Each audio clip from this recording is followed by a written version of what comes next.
Dulu ya di dalam doa. Nah, aku pimpin berdoa. Amin. Tuhan, kami datang kepadamu Tuhan malam hari ini. Mohon roh hikmat dan wahyu-Mu Tuhan, agar pembacaan firman malam hari ini betul-betul bisa Tuhan menjadi berkat bagi kami semua ya Tuhan. Yesus, kami betul-betul Tuhan bukan hanya mendapatkan pengetahuan, mendapatkan doktrin, tapi kami juga Tuhan mendapatkan-Mu melalui firman yang kami baca. Jika kami semakin mengenal-Mu, kami semakin bertumbuh secara rohani ya Tuhan. Terima kasih Tuhan. Amin.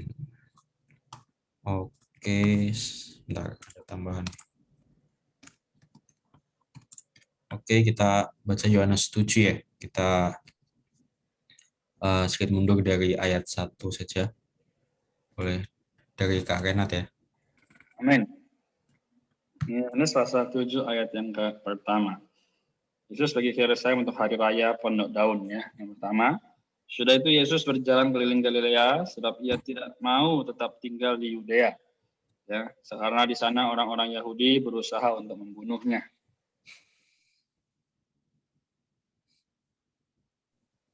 Lanjut dulu Kak, sebentar. Oh ya, ke Nanda bisa?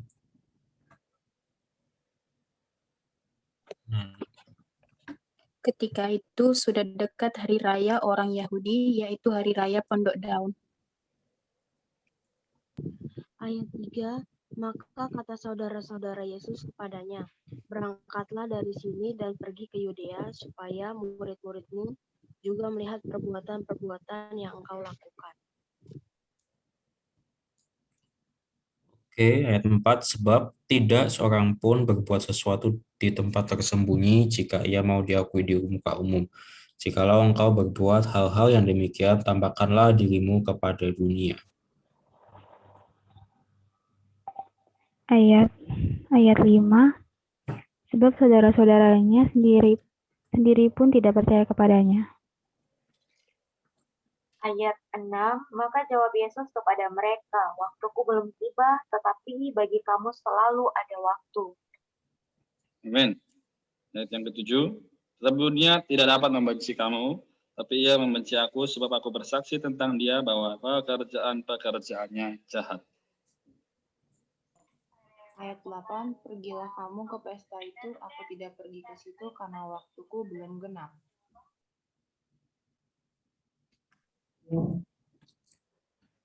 Oke, Nanda, ayat 9. Demikianlah katanya kepada mereka, danlah pun tinggal di Galilea. Ayat 10, tetapi sesudah saudara-saudara Yesus berangkat ke pesta itu, ia pun pergi juga ke situ. Tidak terang-terangan, tetapi diam-diam. Oke, ayat 11. Orang-orang Yahudi mencari dia di pesta itu dan berkata, di manakah ia? Ayat 12, dan banyak terdengar bisikan di antara orang banyak tentang dia. Ada yang berkata, ia orang baik, ada pula yang berkata, tidak, ia menyesatkan rakyat. Ayat 13, tetapi tidak seorang pun yang berani berkata terang-terangan tentang dia karena takut terhadap orang-orang Yahudi. Ayat yang ke-14. Amin. Waktu Udah Renaldi kok. Oh, ada Renaldi ya. Oke, silakan Renaldi. Oke, ayat 14. Waktu pesta itu sedang berlangsung, Yesus masuk ke bait Allah lalu mengajar di situ. Amin. Oke. Berarti saya dulu ya, atau gimana? Yuni apakah sudah bisa ikut baca? Oke, belum ya. Ricky bagaimana? Ayat berapa sekarang, Pak? 15. 16. Maka heranlah orang-orang Yahudi yang berkata, bagaimanakah orang ini mempunyai pengetahuan demikian tanpa belajar? Amin. Oke, saya berarti ya. Iya. Jawab Yesus kepada mereka, ajaranku tidak berasal dari diriku sendiri, tapi dari Dia yang telah mengutus aku. Amin. Siapa saja yang mau melakukan kehendaknya, ia akan tahu entah ajaranku ini berasal dari Allah, entah aku berkata-kata dari diriku sendiri. Amin.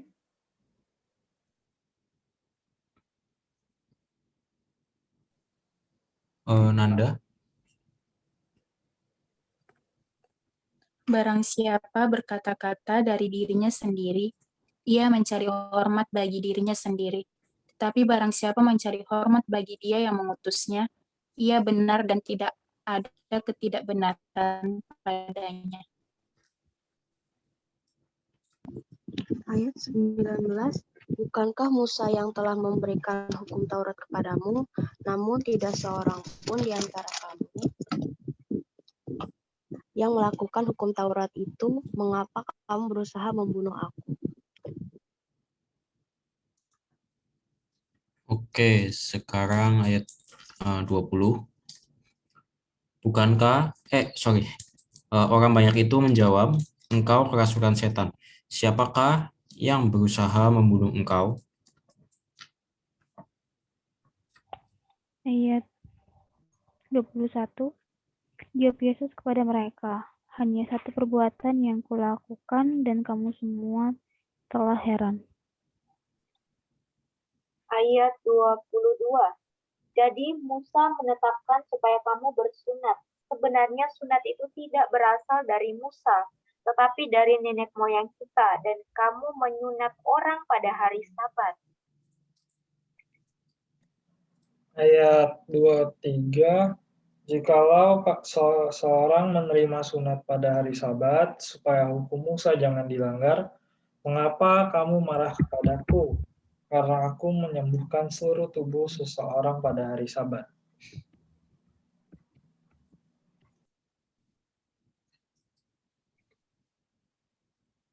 Silakan. Yuni,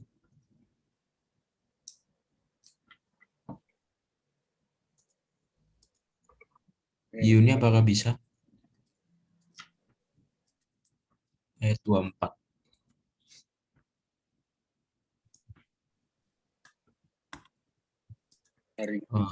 Belum ada suaranya. Di Riki dulu ya. Oke. Ayat 24, janganlah menghakimi menurut apa yang nampak, tetapi hakimilah adil. Dengan adil. Ayat 25, kemudian beberapa orang Yerusalem berkata, bukankah Dia ini yang mau mereka bunuh? Kita semua di dalam. Wahyu bisa? Ayat 37, 30 berapa, Kak? 26 sekarang. 26. Oke. Yohanes 7 ayat 26. Ya. Iya. Dan lihatlah, ia berbicara dengan luasa dan mereka tidak mengatakan apa-apa kepadanya. Mungkinkah pemimpin kita benar-benar sudah tahu bahwa ia adalah Kristus? Ayat 27, tetapi tentang orang ini kita tahu dari mana asalnya. Tetapi bila mana Kristus datang, tidak ada seorang pun yang tahu dari mana asalnya. Amin. Oke, berarti saya ya. Waktu Yesus mengajar di Bait Allah, dia berseru, memang aku kamu kenal dan kamu tahu dari mana asalku. Namun aku datang bukan atas kehendakku sendiri, tapi aku diutus oleh Dia yang benar yang tidak kamu kenal. Ayat 29, aku kenal Dia sebab aku datang dari Dia dan Dialah yang mengutus aku.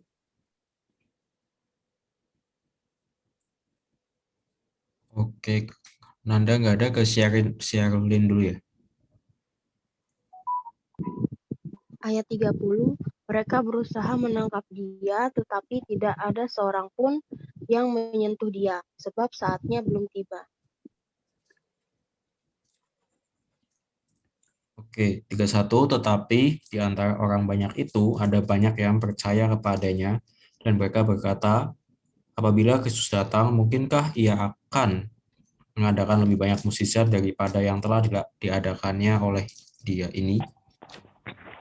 Ayat 32. Orang-orang Farisi mendengar orang banyak membisikkan hal-hal itu mengenai dia, dan karena itu imam-imam kepala dan orang-orang Farisi menyuruh penjaga-penjaga bait Allah untuk menangkapnya. Ayat 33, maka kata Yesus, tinggal sedikit waktu saja aku ada bersama kamu, dan sesudah itu aku akan pergi kepada Dia yang telah mengutus aku. Ayat 34, kamu akan mencari aku, tetapi tidak akan menemukan aku, sebab kamu tidak dapat datang ke tempat di mana aku berada.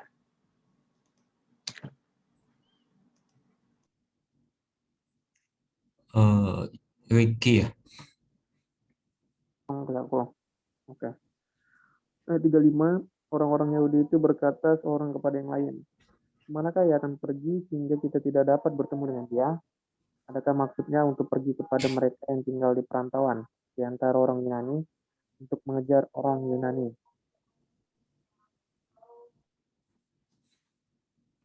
Ella, 36.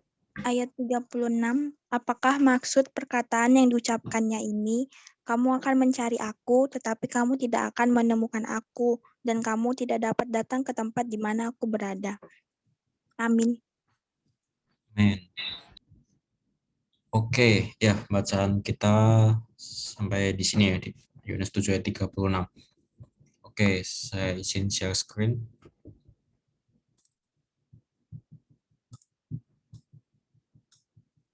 Oke, ya jadi ya untuk mengingatkan kita semua lagi ya bahwa kita sekarang saat ini sedang membaca Injil Yohanes ya, dimana Injil ini adalah perkara yang menjelaskan mengenai Injil hayat, mengenai hayat. Hayat itu apa? Hayat itu adalah ya sesuatu yang membuat kita bisa hidup ya, sesuatu yang menjadi sumber dari kehidupan. Dan hayat yang kita bahas di kitab ini adalah ya hayat Allah. Amin. Minggu lalu kita ada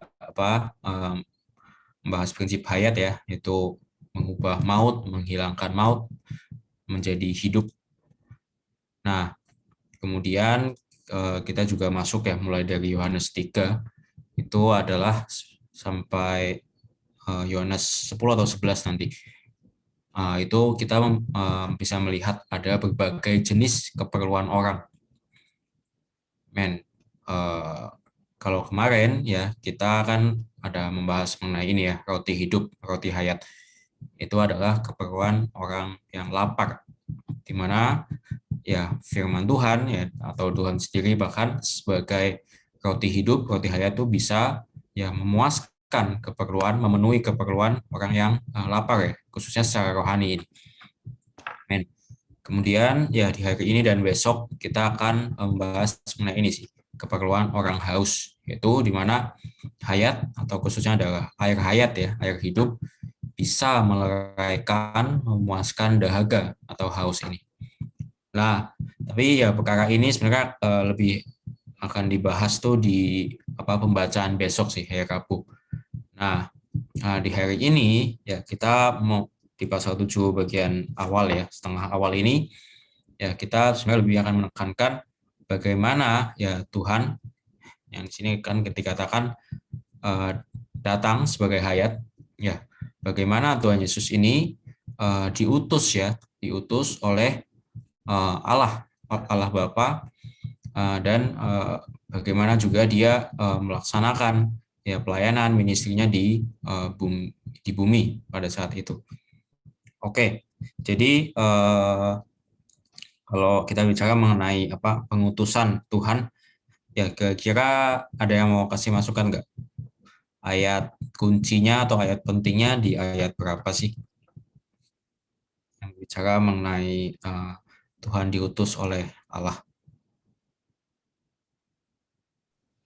Kalau 33. Berapa? Ayat 33. 33. Oke, ya itu juga ada membahas mengenai ada pengutusan juga ya. Oke, ada lagi? Mungkin satu lagi masukkan dari 16. Oke, ya ada tentang ajaran ya. Oke, ya sebenarnya ada beberapa ayat ya yang membahas mengenai pengutusan Allah kepada Tuhan Yesus ini. Nah, tapi ya hari ini kita akan lebih lagi melihat dari berangkat dari ayat 29 ya. Oke, sebentar. Di sini katakan, aku kenal dia. Aku ini Tuhan Yesus, dia ini Allah ya, Bapa. Aku kenal dia, sebab aku datang dari dia dan dialah yang mengutus aku. Oke, pencet. Oke, sorry. Ya, kita mulai ini ya. Ada lewat diskusi aja. Pertama, nanti baru kita bahas lebih dalam lagi. Oke, pertanyaan pertama adalah, mengapa Allah penyelamat dipandang rendah oleh para pemuka Yahudi? Yang kedua adalah, bagaimana hubungan antara Tuhan sebagai yang diutus dan dia, ya Allah sebagai yang mengutus Tuhan ini. Oke, ada yang mau coba kasih pandangan? Boleh nomor 1, boleh nomor 2, atau dua-duanya juga boleh. Mengapa Allah penyelamat ya Tuhan Yesus dipandang rendah oleh para pemuka Yahudi? Kemudian yang kedua, bagaimana hubungan atau ya bagaimana sih pengutusan Allah kepada Tuhan Yesus ini? Ini nomor 1 deh. Ya. Kalau kita lihat sebenarnya mungkin orang pemuka Yahudi itu tahu bahwa Allah penyelamat yang adalah Yesus itu adalah anak tukang kayu ya kan, yang nggak sekolah kali ya. Oke, itu aja sih. Oke, ya makasih jawabannya Kak Ray. Kalau Ricky deh, minta tolong Ricky. Ya, nomor 2 bagaimana menurut Ricky? Hubungan antara Tuhan sebagai apa itu hubungan antara Tuhan sebagai yang diutus dengan dia yang manusia? Ya. Hubungannya seperti ya Bapa dan anak gitu. Jadi Tuhan berada di dalam Allah itu sendiri. Jadi satu gitu maksudnya. Amin. Oke, kita coba lihat ya pembahasannya. Oke, yang pertama ya ini mengutip dari ini ya, catatan kaki ya. Teman-teman yang sudah dapat Alkitab yang dari Bible for Indonesia bisa dilihat catatan kakinya juga.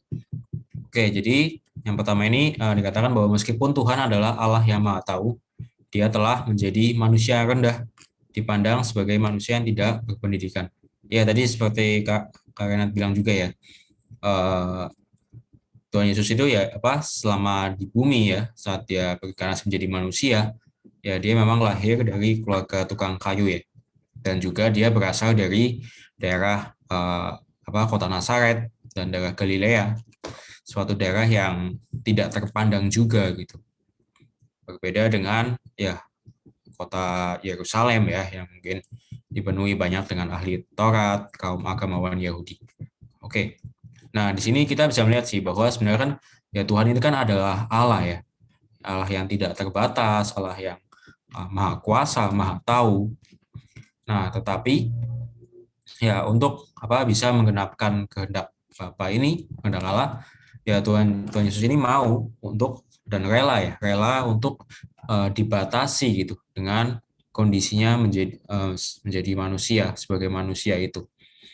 Dan ya ini juga menjadi teladan bagi kita juga gitu, bahwa Tuhan yang sebenarnya adalah Allah ya, dia mau menjadi manusia, dan bukan manusia yang secara fisik mungkin dipandang baik, tapi ya kalau kita lihat ya nubuat dari kitab Yesaya, di kitabnya itu bahkan dikatakan secara fisik Tuhan ini tidak menarik gitu. Ya, Tuhan rela untuk jadi manusia yang sedemikian. Kemudian juga ya fakta bahwa dia berasal dari daerah Galilea, daerah yang tidak terpandang. Ya, ini juga membuat akhirnya Tuhan juga banyak ya diremehkan, dipandang rendah karena ya orang-orang juga melihat ya secara fisik, secara mata manusia. Nah, tetapi dengan kondisi yang terbatas itu ya Tuhan tetap rela dan tetap setia ya melakukan dan menyelesaikan pelayanannya, ministrinya. Oke. Kemudian yang kedua ya mengenai pengutusan Tuhan. Nah, jadi kalau di sini kan dikatakan sebab aku ya Tuhan datang dari Dia dan Dialah yang mengutus aku. Nah, kita kan tahu kan bahwa kitab Perjanjian Baru ini ditulis pada awalnya dari bahasa Yunani. Dan ya bahasa Yunani ini banyak kosakata yang sebenarnya lebih dalam ya artinya atau maknanya, definisi katanya daripada kosakata bahasa Indonesia. Jadi kita perhatikan ini ya kata dari ini. Nah, di sini dikatakan bahwa kata dari ini bahasa Yunani-nya adalah para, yang artinya di samping atau mengandung arti dengan. Ini dengan.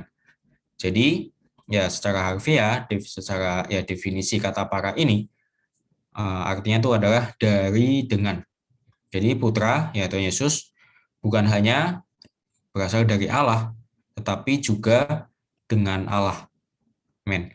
Jadi di satu pihak ya dia adalah ya dari Allah, tapi di pihak lain dia tetap beserta dengan Allah.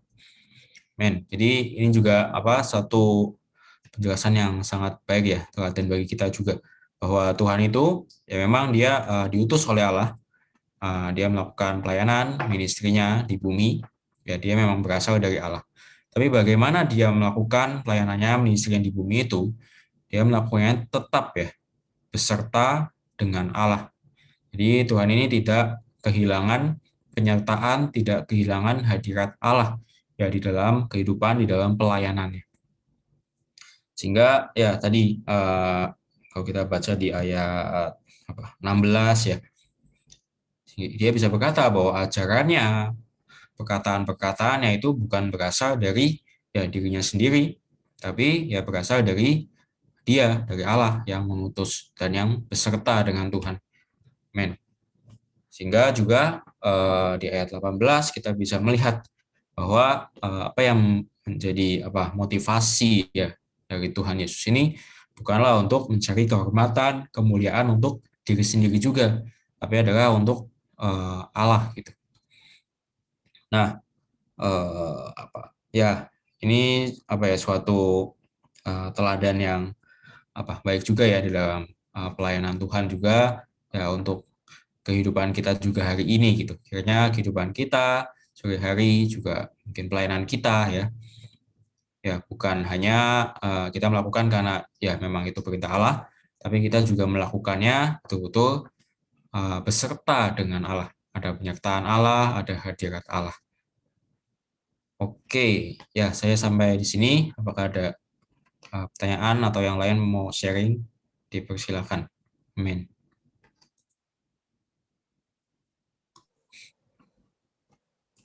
Amin. Mulia bagi Tuhan.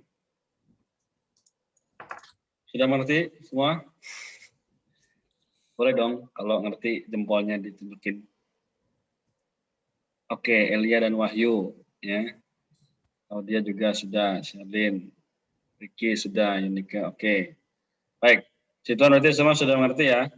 Kalau begitu saya ngasih pertanyaan deh ya. Supaya kita semua makin memahami ya. Baik. Tadi kita sudah bahas mengenai bagaimana ternyata dia adalah orang yang dipandang rendah, ya kan? Juga dia adalah sama-sama kita tahu bahwa dia diutus ya daripada Allah dan bersama dengan Allah, ya. Di sini mulia bagi Tuhan, ya. Oke, sekarang kita lihat lagi, saya akan tunjukkan ayatnya, lalu saya akan tanya dari ayat tersebut, ya. Oke, Yuni mau tanya? Ada raise hand? Belum?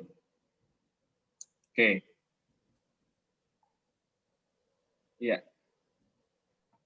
Sudah buka mic? Oh, nggak jadi, ya.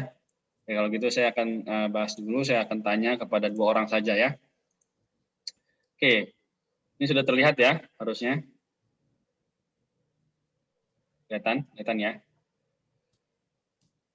Oke, sekarang kita lihat lagi sama-sama di pasal 7 ini. Dikatakan bahwa tadi ayat yang ke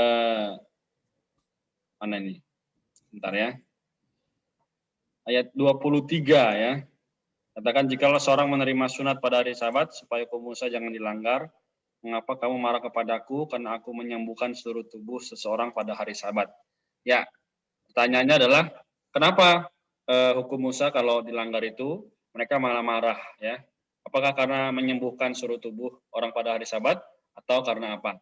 Oke, pertanyaan ini dilemparkan kepada ini ya, siapa?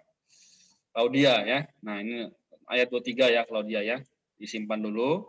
Lalu yang kedua, pertanyaannya adalah kepada siapa? Di sini ada ini siapa? Ella ya, Sela ya. Oke. Jadi di sini dikatakan ayat yang ke-32 dikatakan orang-orang Farisi mendengar orang banyak membisikkan hal-hal itu mengenai dia, dan karena itu imam-imam kepala dan orang-orang Farisi menyuruh penjaga-penjaga bait Allah untuk menangkapnya. Nah, hal-hal apa yang dibisikkan oleh orang-orang Farisi dan mengapa harus ditangkap ya oleh penjaga-penjaga bait Allah? Padahal dia adalah Allah, bukan? Nah, pertanyaannya demikian. Oke, silakan kepada Claudia dan Sheila. Jawab saja yang menurut pengetahuan kalian dulu, enggak apa, nanti kita akan luruskan sama-sama.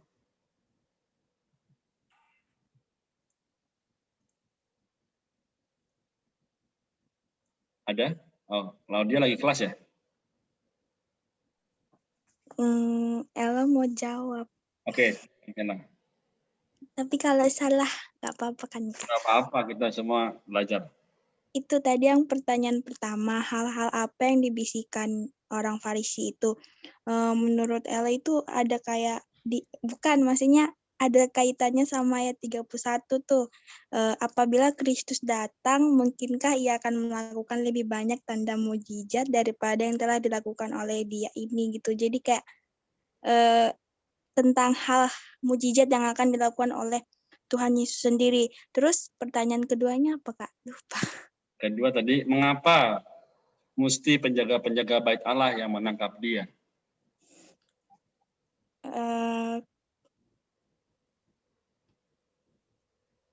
Kenapa enggak orang-orang Farisinya aja?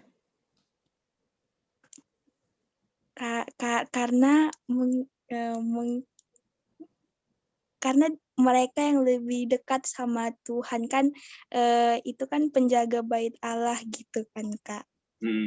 Pokoknya gitu deh. Terus yang ketiga, kan ada 3 tuh, udah. Udah, itu saja ya. Terima kasih ya, puji Tuhan. Terima kasih sudah berani menjawab. Claudia, sudah dapat? Oke, kalau gitu. Beneran nih, lagi jimit. Oh ya udah, nggak apa-apa, kamu jimit dulu aja. Saya akan lemparkan pertanyaannya ke yang lainnya. Oke, kepada siapa ya? Elia, bisa? Yang mana, Kak? Yang ayat 23 tadi, ya. 23 kan saya tanya. Kemudian di sini, jika seorang menerima sunat pada hari Sabat supaya hukum Musa jangan dilanggar, mengapa kamu marah kepadaku? Karena aku menyembuhkan seluruh tubuh seseorang pada hari Sabat. Ya, kenapa? Di sini mereka berkata bahwa hukum Musa itu dilanggar. Nah, kemudian kenapa harus mereka itu marah kepada Yesus, kepadaku di sini kan? Nah, demikian.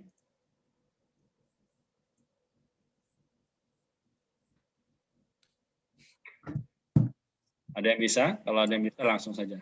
Kalau Sepengertian aku, tapi koreksi ya Kak kalau salah. Jadi orang-orang itu tuh marah bukan karena mukjizatnya yang dilakukan Yesus, tapi katanya karena Yesus berani melanggar hari Sabat, karena Yesus tuh bukan karena perintah sunat tuh udah ada sebelum nenek moyangnya Musa. Terus gimana ya? Terus nggak tahu lagi. Oke. Baik, terima kasih untuk Elia dan Ella ya. Jadi malam hari ini saya akan luruskan sedikit. Ya, jadi sebenarnya apa yang Ella dan Elia jawab itu sudah cukup baik. Namun sebenarnya kenapa Yesus itu harus dimarahi oleh mereka? Karena orang Farisi ya dan ahli Taurat itu pemimpin-pemimpin agama, mereka menganggap bahwa hukum Taurat itu yang paling benar. Padahal yang mencarikan hukum Taurat itu siapa? Allah sendiri ya kan, yang mencetuskan hukum Taurat itu. Sehingga ada hukum-hukum itu supaya apa? Manusia itu sebetulnya diingatkan, ini loh kamu tuh nggak bisa mengasihi semua orang, maka kamu perlu apa? Perlu datang kepadaku. Perlu datang kepada Yesus yang adalah roti hidup itu ya, pasal 6. Nah, kalau kita nggak datang kepada Yesus, kita nggak mungkin bisa mengasihi orang.